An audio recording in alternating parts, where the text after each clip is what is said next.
Today is my 67th day skiing this winter, and on Monday Revelstoke ski lifts stop operating for the season. That's it. Can't quite believe it. The season has come to an end, but here we are. At the start of the season I did a bit of a Q&A with you guys and did a video answering some of your questions, and that's what I'm here to do again today. A couple of you have sent some stuff to me over YouTube, the community section, and also Instagram as well. So I'm going to answer your questions about this ski season here in Revelstoke. Sanjay asks, how has Canada been for me and what are my thoughts on the season coming to an end? Coming to Canada was such a great decision, one which I wouldn't have probably made before the pandemic, but such is life. Coming here and being in the town of Revelstoke, I've loved it. It's a beautiful place. Canada is a beautiful country with lots of different scenery to experience.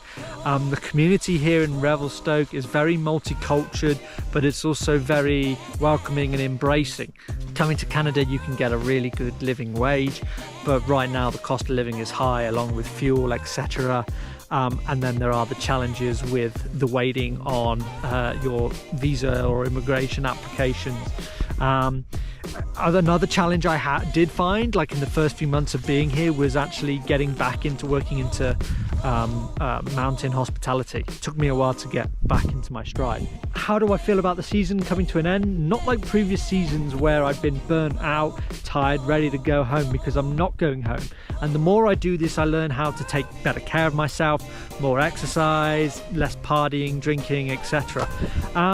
But I'm going to be starting a brand new job in a matter of days. It's a full-time job here in Revelstoke that allows me to embed myself into a company and build on a career, hopefully for the long term. So I'm excited for what the future will bring. David asked me, since Revelstoke is in high demand for workers, did you come across employees who had never skied before? Yes, I did, and this is not something exclusive to Revelstoke. You know, coming and doing a ski season is as a very attractive thing to do, especially for young people, for so many reasons. You get to work in a great place, and often the employees that you work for will dangle incentives out there for you, be that helping you or providing you with accommodation, giving you a lift pass, helping you out with lessons, equipment, and so on and so forth. And I've talked about things like that in previous videos. You know, you get to come work in a beautiful place, and then, you know, if you've got a mountain on your doorstep, even if you've never skied before, you know, you've surely got to try it once or twice. So yeah, not an uncommon thing to work alongside people who have never skied before in a ski resort. Some people choose not to ski at all for the entire time. They just want to work. Simon asks me what's my favourite run here at Revelstoke and why. I've had to really think about this, and honestly I can't answer it because I don't have one. I do enjoy riding Snow Rodeo quite a bit. That is a blue which has some steep sections and some flatter, wider sections that allowed you to go fast, put in lots of wide turns. Pitch Black, when that is pisted from top to bottom, which is very rare, is a really, really good one. And also Fast Freds through the trees, I think, is very underrated. But we're coming to the end of the season. I still haven't skied all the runs here, so that's one reason why I can't give you my favourite. Obviously the main attraction here for Revelstoke is the backcountry skiing. It's the snow that you can find in the glades and the tree skiing. Yeah, who knows? I'll maybe come back to me on that one next season. I kind of already answered this, but Brad asks me, what are my plans for the summer, for next season? Am I going to move resorts? With that behind me, I'm not going anywhere. No, so I'm going to go work as a reservations agent in the resort full time. New experience, new challenges, bring it on. Archie asked me what's my highlight of the season, and it's a really, really good question because there's been a lot of days out experiences that will stay in my memory for a long time from this winter. I think if there's one that really brings a smile to my face, it's the day out leading up to Christmas with my two roommates, where we had a wicked day on the mountain, you know, really good powdery conditions. We're out, we're having a couple of drinks as we're doing it, and then we go off in the afternoon, Canadian style, and pick our own Christmas tree, take it back through the house and get it all set up. Yeah, it was just kind of like a real nice day with a really positive feeling to it, and I'll always remember that. Becky asks me, what's the biggest difference doing a ski season in Canada versus Europe? Probably the tipping culture. It's massive here as it is in America, but it can get quite annoying if you live and work here, because even if you just go to grab a little pint down the road and you're paying by card, there's an automatic option straight away to leave a tip, and when you're just kind of like having a pint, it's like other than that, heli skiing is massive here in Revelstoke, as it is all across British Columbia. It generates about $300 million a year, whereas in Europe there's not much of it. In fact, I think it's only Italy, maybe on the Austrian border, where it's allowed. I stand to be corrected on that. People sign a waiver when they come to ski here so that they're aware of the conditions.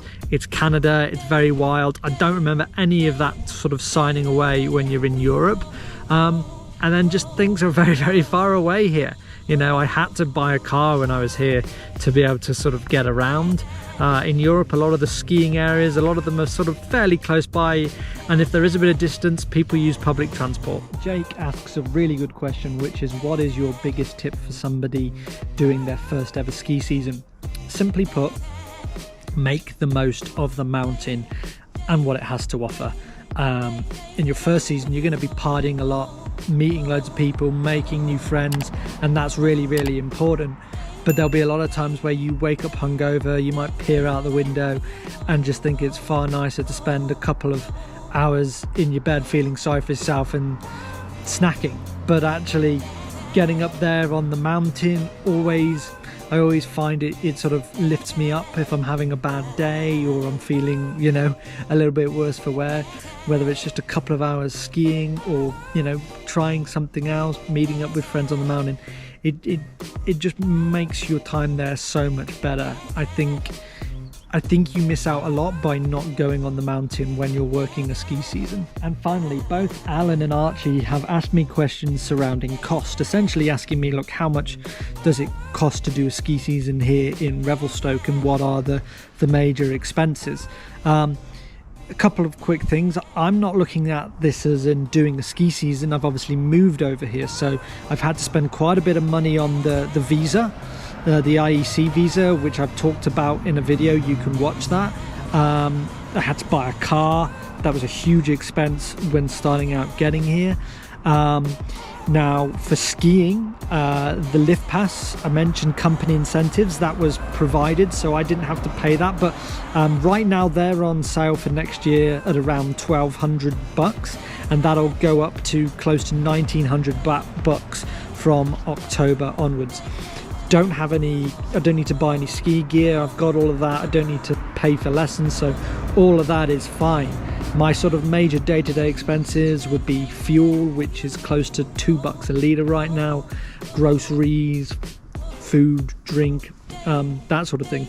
I'm paying $800 a month in rent right now, and I'm staying in this place now until at least September, so I don't have to worry about finding a new place for the summer, which is usually quite a bit of a challenge.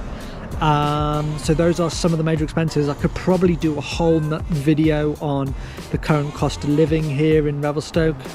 Maybe I will, but that's all the questions you guys have sent in, and I've really enjoyed answering those. I hope you've found the information there useful. As always, you know, I look forward to engaging with you guys, so any more questions, please put them in the comments. If you did enjoy this video and you haven't already, please like this video and subscribe to the channel. Thanks for watching, guys, and I will see you soon.